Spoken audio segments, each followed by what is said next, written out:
Assalamualaikum warahmatullahi wabarakatuh. Teman-teman kelas 10 SMK Muhammadiyah 17 Kebomas yang insya Allah selalu saya banggakan. Pada kesempatan pagi hari ini kita akan membahas tentang perilaku tercela. Antonim dari perilaku terpuji yang kita bahas di minggu kemarin. Ada yang masih ingat perilaku terpuji itu apa aja? Ada 5 poin. Ya, bagus sekali. Mulai dari jujur, sabar, ikhlas. Pada kesempatan pagi hari ini saya akan membahas tentang lawannya sifat terpuji. Pasti kalian semua udah tahu, yakni betul di sifat tercela. Adapun poin-poin yang akan kita bahas adalah sebagai berikut. Yang pertama yakni hasud, kedua riya, aniaya, dan yang terakhir diskriminasi. Urutannya sebagai berikut: hasud, riya, adlum ataupun aniaya, dan yang terakhir diskriminasi. Baik, kita masuk ke pengertian yang pertama yakni sifat hasud. Sifat hasud sendiri memiliki pengertian sikap batin yang tidak senang melihat kenikmatan yang didapat orang lain, sedangkan dirinya tidak mendapatkannya. Imam Ghazali mengatakan bahwa hasud itu adalah cabang dari syuh atau sikap batin yang bakhil. Jadi seperti itu teman-teman. Saat kalian merasakan kurang nyaman saat teman kalian mendapatkan nilai bagus, awas, mungkin di situ ada terbesit sedikit sifat hasud atau dengki. Saat teman kalian mendapatkan suatu rezeki, kalian syukuri dan kalian kalau bisa berlomba-lomba untuk ke dalam kebaikan atau berfastabiqul khairat. Seperti itu teman-teman. Untuk yang kedua yakni bahaya hasud. Untuk yang kedua yakni bahaya hasud. Bahaya hasud sendiri ada 3 poin. Untuk yang pertama dapat merusak keimanan. Sesuai yang disampaikan hadis riwayat Ad-Dailami, al-hasadu yufsidu iman kama yufsidu sabirul asl. Yakni hasud itu merusak keimanan sebagaimana jadam merusak sebuah madu. Madu itu kan manis. Nah, jadam ini pahit. Masa diri kalian yang fitrahnya bersih, suci mau dirusak dengan sifat hasud yang kotor? Nah, itu bisa kalian naral sendiri. Apakah tetap ingin menggunakan sifat hasud atau menghindarinya? Untuk yang kedua, menghanguskan segala macam kebaikan yang ada diri kalian. Kebaikan baik amalan maupun ibadah yang pernah kalian lakukan. Sesuai hadis riwayat Abu Dawud, iyyakum wal hasadu fa in hasadan ya'kulu hasanatan kama ta'kulu narul hatabah. Jadi sifat hasud ini ibarat api yang membakar kayu. Kalian sudah memiliki fondasi yang kokoh. Kalian sudah memiliki amalan-amalan yang pernah kalian lakukan sebelumnya, namun akan kalian hanguskan sekejap oleh sifat hasud tersebut. Dan yang terakhir, yakni kalian tidak akan pernah merasa tenang karena diri kalian akan terasa tersiksa. Diri kalian akan terasa gelisah dengan kenikmatan-kenikmatan yang diterima orang lain. Pada dasarnya Allah tuh maha baik. Allah tuh maha pemberi. Jadi setiap orang pasti mendapatkan rezekinya. Dan kita sebagai manusia dengan fitrahnya tidak boleh berburuk sangka atau bersuuzon kepada Allah. Kenapa tidak memberi kita? Tapi kita harus berhusnudzon kepada Allah. Setiap orang ada waktunya dan setiap orang ada rezekinya. Jadi kita tidak boleh iri ataupun dengki kepada orang yang mendapatkan rezekinya terlebih dahulu. Seperti itu. Baik. Namun dalam sifat hasud atau dengki sendiri ini ada yang diperbolehkan. Sebelum saya masuk nih, mungkin teman-teman ada yang tahu apa hasud yang diperbolehkan. Ya betul sekali. Hasud yang diperbolehkan ada 2 poin. Untuk yang poin pertama, yakni seseorang yang diberikan harta atau rezeki oleh Allah Subhanahu wa taala, tapi dia bukan berfoya-foya, melainkan tetap menjaga mempertahankan keimanan, mempertahankan keislaman dan mempertahankan sesuatu yang baik. Itu wajib kita hasuti atau wajib kita iri.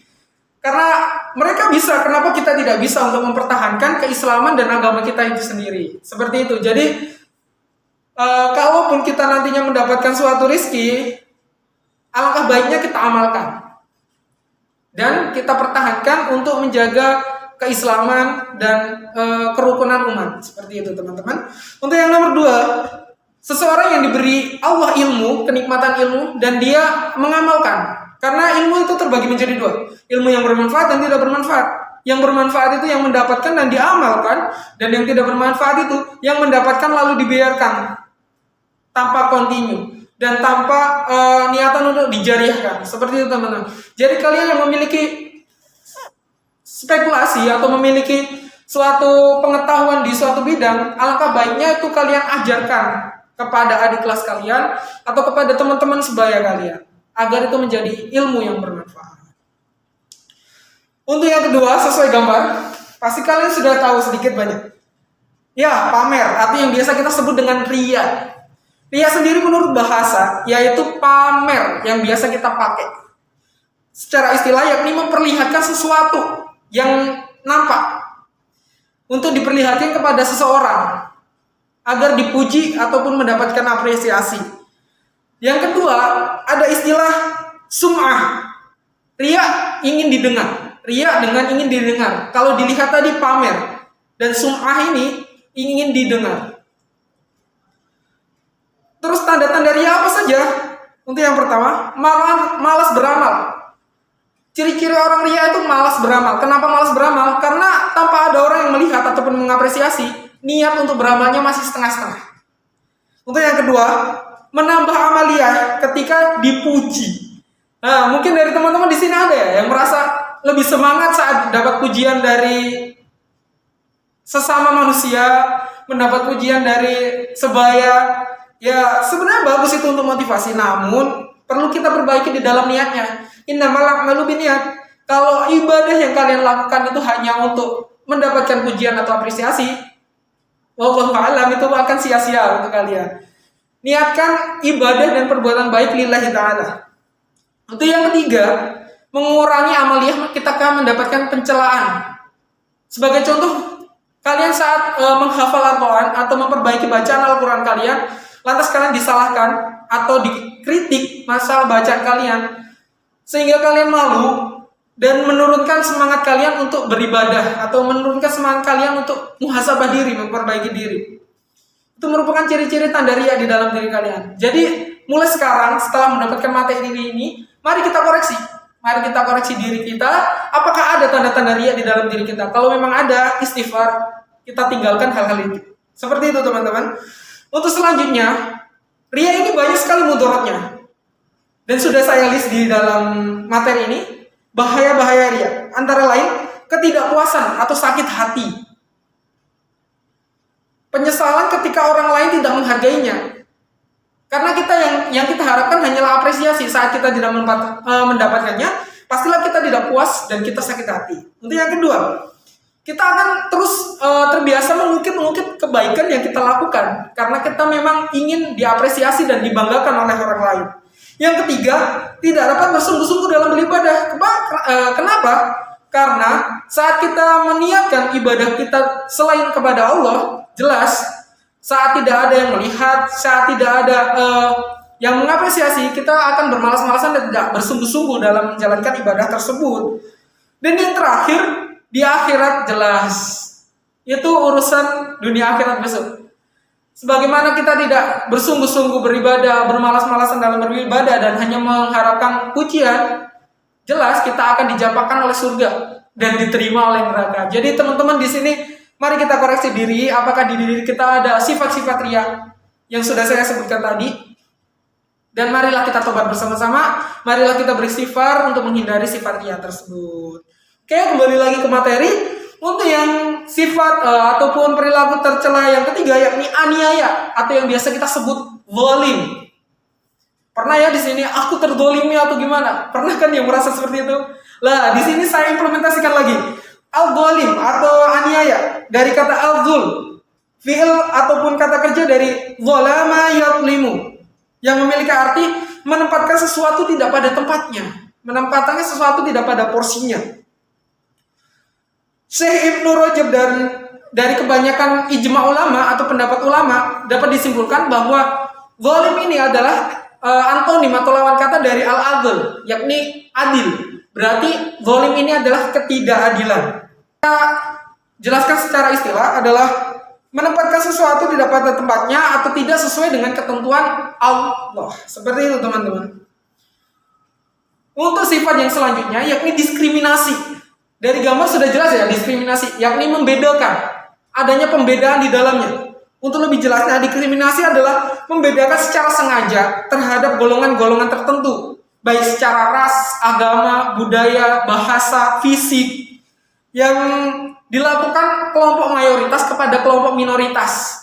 Kalau teman-teman di sini pernah mendengar tentang kaum Uighur ataupun kejadian Uighur di situ kita dapat menyimpulkan bahwasanya diskriminasi itu bisa dilakukan ketika kaum minoritas ditindas oleh kaum mayoritas, dan di Uighur itu terjadi kepada minoritas yakni kaum muslim yang terus diintimidasi oleh kaum mayoritas yang non muslim. Seperti itu teman-teman, dari 4 materi yang saya sampaikan pada pagi hari ini, ada apa saja tadi sifat tercela? Bisa disebutkan lagi?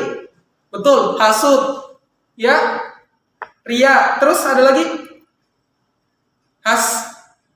Udah disebutin. Ya, betul. Aniaya atau zalim. Dan yang terakhir, diskriminasi. Saya harap teman-teman sebelum ditutup materi pada pagi hari ini bisa memberikan satu contoh dari setiap pengertian yang saya sampaikan, dari setiap aspek, mulai dari apa tadi? Hasud, ria, aniaya atau zalim, dan diskriminasi. Saya persilakan untuk diskusi sebentar. Habis ini mari kita buka forum untuk saling sharing tentang contoh dari setiap perilaku tercela yang saya sampaikan. Baik, saya rasa cukup. Untuk yang pertama, dari hasud, ada yang bisa? Ya, sangat baik.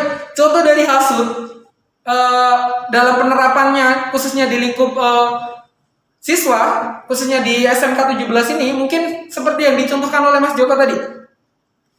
Yakni saat kita merasakan tidak nyaman atau kita merasa kurang terima terhadap nilai yang diberikan kepada teman kita, padahal itu memang hasil pure dari usaha teman kita, harusnya kita mengapresiasi, namun kita malah iri, malah kita mencari keburukan dari teman kita tersebut agar dia dijatuhkan. Nah, itu termasuk contoh sifat hasad ataupun iri, dengki. Itu yang kedua, ria. Ya, betul sekali. Seperti halnya saat kita memakai tas baru, sepatu baru, lantas kita berjalan dengan meninggikan dada atau meninggikan kepala untuk dilihat, untuk dipandang orang lain, dan untuk diapresiasi orang lain. Itu termasuk sedikit banyak ada unsur ria di dalamnya. Untuk yang terakhir, untuk yang ketiga, mohon maaf. Untuk yang ketiga, aniaya atau zalim. Betul sekali. Pasti di sini banyak yang minjem pulpen temennya, tapi mengatasnamakan teman lain saat pulpen itu hilang. Itu termasuk sifat zalim karena tidak menempatkan porsinya. Bisa dibilang ketidakjujuran di dalam kezaliman tersebut. Padahal yang pakai si A, namun menuduh si B sebagai pelaku yang menghilangkan pulpen tersebut. Itu termasuk zalim, tidak menempatkan pada porsinya. Porsinya seharusnya menghilang A, tapi yang B dituduh.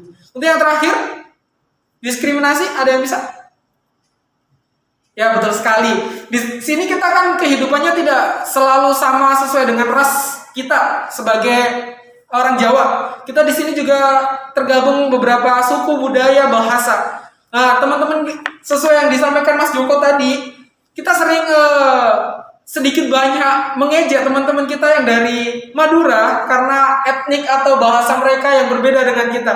Seharusnya kita tidak boleh berlaku seperti itu. Sedikit banyak itu dapat menyakiti hati teman kita yang dari beda bahasa ataupun beda suku. Seharusnya kita terima perbedaan, tetap kita hargai perbedaan tersebut agar kita dapat berjalan bersama-sama. Seperti itu teman-teman. Saya rasa cukup ya materi pada pagi hari ini. Kalau memang tidak ada saya rasa cukup ya teman-teman untuk materi pada pagi hari ini. Apakah ada yang ditanya? Oke, saya rasa cukup. Kalau memang dirasa cukup, saya harap teman-teman paham dengan apa yang saya sampaikan pada pagi hari ini dan dapat diamalkan dalam kehidupan nyatanya. Amin. Baik, sebelum saya tutup forum pada pagi hari ini, saya selaku penyampai materi, mohon maaf apabila terjadi kesalahan baik secara perkataan maupun perbuatan. Billahi taufiq wal hidayah, fastabiqul khairat. Assalamualaikum warahmatullahi wabarakatuh.